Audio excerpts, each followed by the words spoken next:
Hello friends, एक बार फिर से स्वागत है मेरे यूट्यूब चैनल अध्ययन हिंदी बाई तनु। तो मैं एलटी के सिलेबस के अकॉर्डिंग पढ़ा रही थी। तो उसमें पढ़ा था हमने वर्णमाला।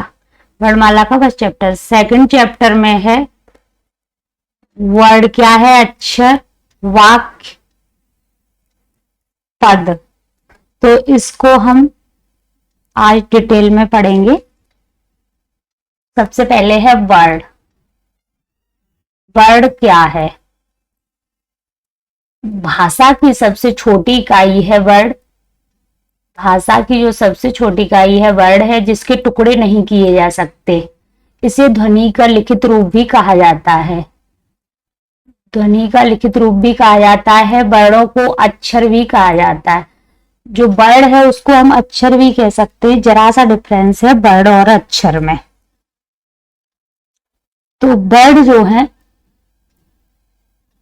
जैसा कि इसमें कहा गया है कि वर्ड जो है वही अक्षर है। तो वर्ड के प्रकार दो हैं, जो स्वर और व्यंजन, जो कि हम पहले पढ़ चुके हैं, स्वर व्यंजन। तो वर्ड में क्या होता है, जैसे कोई नाम है श्याम,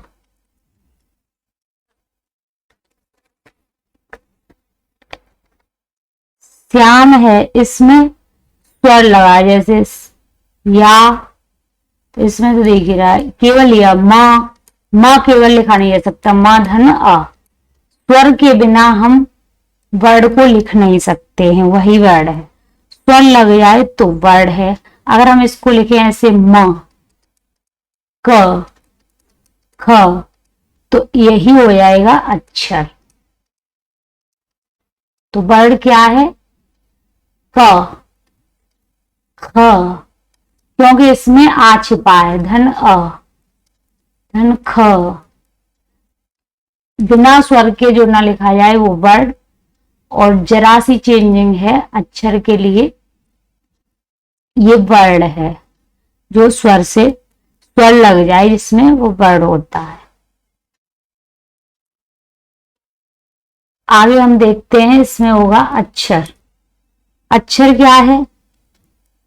सेम ही है, थोड़ा सा डिफरेंस है। इसलिए भाषा की सबसे छोटी इकाई हम अक्षर को भी बोलते हैं और उधर वर्ड को भी। जो एक ध्वनि या ध्वन समूह होता है, जिसे सांस में बोला जा सकता है। अ, आ, क, ख आदि अक्षरों को मिलाकर शब्द बनते हैं और शब्दों को मिलाकर वाक्य बनते हैं।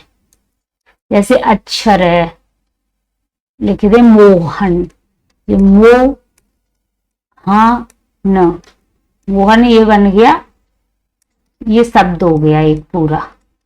जब हम अलग अलग लिखते हैं म, ह, न, तो ये शब्द है या अक्षर है। जब हम क में क लिख रहे हैं तो ये हो गया अक्षर,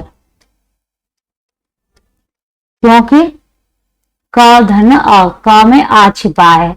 जब हम क, ख, तो ये हो गया वर्ड। वर्ड और अक्षर हमारे बोलने में, पढ़ने में हमें सेम लगते हैं, लेकिन लिखने में थोड़ा सा अंतर है। जब हम पूरा का लिखेंगे तो ये अक्षर प्रतीत होता है। जब हम आधा का लिखेंगे हलंत लगा के, तो ये वर्ड होता है। इस प्रकार है ये अक्षर। नेक्स्ट है शब्द। शब्द की बात करते हैं।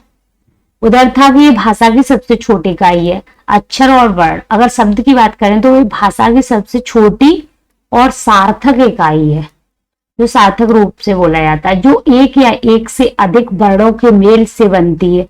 एक से या एक से अधिक वर्ण हो तब ये शब्द बनता है, और जिसका कोई एक अर्थ होता है। सार्थक इकाई है, इसका अर्थ होता है, जैसे कि हम लिख देते हैं अभी सीता, तो ये एक हो गया शब्द। दो या दो से अधिक वर्ड होते हैं, कोई भी लिख दो इस पे। केवल हमारा ये सी लिखा हो, ता लिखा हो, तो ये हमारा अक्षर या वर्ड हो जाता है। ये हो गया शब्द। अब हम शब्द की बात करें, शब्द के प्रकार भी हैं, जैसे सार्थक, निरर्थक। निरर्थक शब्द होता है, सार्थक शब्द होता है, और इसमें रूढ़, यौगिक, रूढ़ शब्द, यौगिक शब्द, तो ये शब्द जो है उसके प्रकार हैं। नेक्स्ट, पद। इसमें दिया है कि पद क्या है, सिलेबस में हेडिंग डली है, उसी के अकॉर्डिंग पढ़ा रही हूं। पद का मतलब है वाक्य में प्रयुक्त होने वाले शब्द जो व्याकरणिक नियमों से बंधा होता है। दूसरे शब्दों में जब कोई शब्द वाक्य में प्रयोग होता है, जब कोई शब्द होता है एक, वो वाक्य में प्रयोग हो तो वह पद कहलाता है। ये तो हुई डेफिनेशन। तो अब समझते हैं कि पद को हम किस प्रकार लिख सकते हैं, पद है क्या रियली में। जैसे हम लिखते हैं कि राम जो है एक शब्द है, ये हो गया शब्द। अब इसको हम बात करते हैं, जब इसे हम ऐसे लिखते हैं, जब इसे हम लिखेंगे कि राम विद्यालय जाता है, राम विद्यालय जाता है, वाक्य में प्रयोग किया जाता है। ये एक वाक्य होगा, राम विद्यालय जाता है। राम एक शब्द था, वाक्य लिख दिया राम विद्यालय जाता है, तो राम एक पद, जो राम है वो एक पद बन जाता है। राम एक पद बन जाएगा। और यहाँ पे जाता है, जाता जो है क्रियापद है, क्योंकि पद कई प्रकार के होते हैं, ये भी एक पद है। तो राम हो गया एक शब्द, राम विद्यालय जाता है, ये पूरा वाक्य हो गया। वाक्य। अब पद की बात करें तो पद क्या है, राम संज्ञा पद है, यहाँ पे हम इसको लिख सकते हैं संज्ञा पद। अब जाता है, ये क्रियापद हो गया। इस प्रकार पद होता है। नेक्स्ट है वाक्य। वाक्य तो हमने पद में पढ़ ही लिया, लेकिन हम समझ लेते हैं। वाक्य एक ऐसा शब्दों का समूह है जो एक पूरा विचार या भाव व्यक्त करता है। यह शब्दों को एक व्यवस्थित क्रम होता है, शब्द जो है उसका एक व्यवस्थित क्रम में रखा जाता है, वही वाक्य है। एक पूर्ण अर्थ देता है और जिसे सुनकर या पढ़कर समझा जा सकता है। जैसे अगर हम वाक्य की बात करते हैं तो है मोहन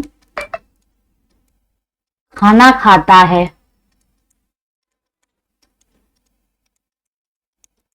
तो ये पूरा एक वाक्य हो गया। ये क्या था, यहाँ पे ये अक्षर या वर्ण, पूरा ये क्या हो गया शब्द। जब हमने इस तरह पुरोहित कर दिया एक वाक्य में, तो ये क्या बनेगा, एक वाक्य। अब पद की बात करें तो पद की जब बात की जाती है तो इसमें पद हो गया मोहन, ये पद है। तो कौन सा पद है, तो संज्ञा पद है। अब ये है खाता है, खाता जो है क्रियापद हो गया, क्रियापद। अब हम वाक्य की बात करते हैं तो वाक्य के मुख्य,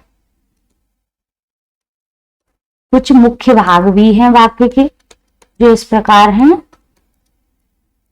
कि उद्देश्य, विधेय, क्रिया। उद्देश्य में क्या होता है, जिसके बारे में बात की गई हो, जिसके बारे में वाक्य में बात हो रही है। जैसे राम घर जाता है तो किसकी बात हो रही, राम की। विधेय होता है जिसके बारे में जो कुछ कहा जा रहा हो। क्रिया है वाक्य में होने वाली क्रिया। वाक्य को हम डिटेल में एक और चैप्टर दिया है, वहां केवल वाक्य पढ़ना है, तब हम पढ़ेंगे संयुक्त वाक्य, मिश्रित वाक्य। जैसे ये वाक्य जो हैं ये कई प्रकार के होते हैं, तो उसका जो डिटेल है उसको हम नेक्स्ट वीडियो में पढ़ेंगे, क्योंकि हमें वाक्य का चैप्टर पूरा दिया गया है। इसमें होते हैं प्रकार सरल वाक्य, संयुक्त वाक्य, मिश्रित वाक्य, मिश्रित वाक्य, विधान वाक्य आदि हैं। कई प्रकार के हैं जो कि हम डिटेल में बाद में पढ़ेंगे। अब हम बात करते हैं, तो हमारा इतना था। इसमें था पद की बात करें तो पद कई प्रकार के होते हैं, वैसे मैंने बताया भी है और यहाँ पे मैं लिख देती हूँ पद में। इसमें है संज्ञा पद, सर्वनाम, क्रिया, यहाँ पे मैंने करके भी बताया था, वाक्य में प्रयोग, विशेषण, अव्यय। अव्यय तो इस प्रकार था ये वर्णमाला का second chapter. Okay, thank you. आज के लिए इतना ही। अगर मेरा वीडियो अच्छा लगे तो लाइक, कमेंट, सब्सक्राइब, शेयर जरूर करें। धन्यवाद।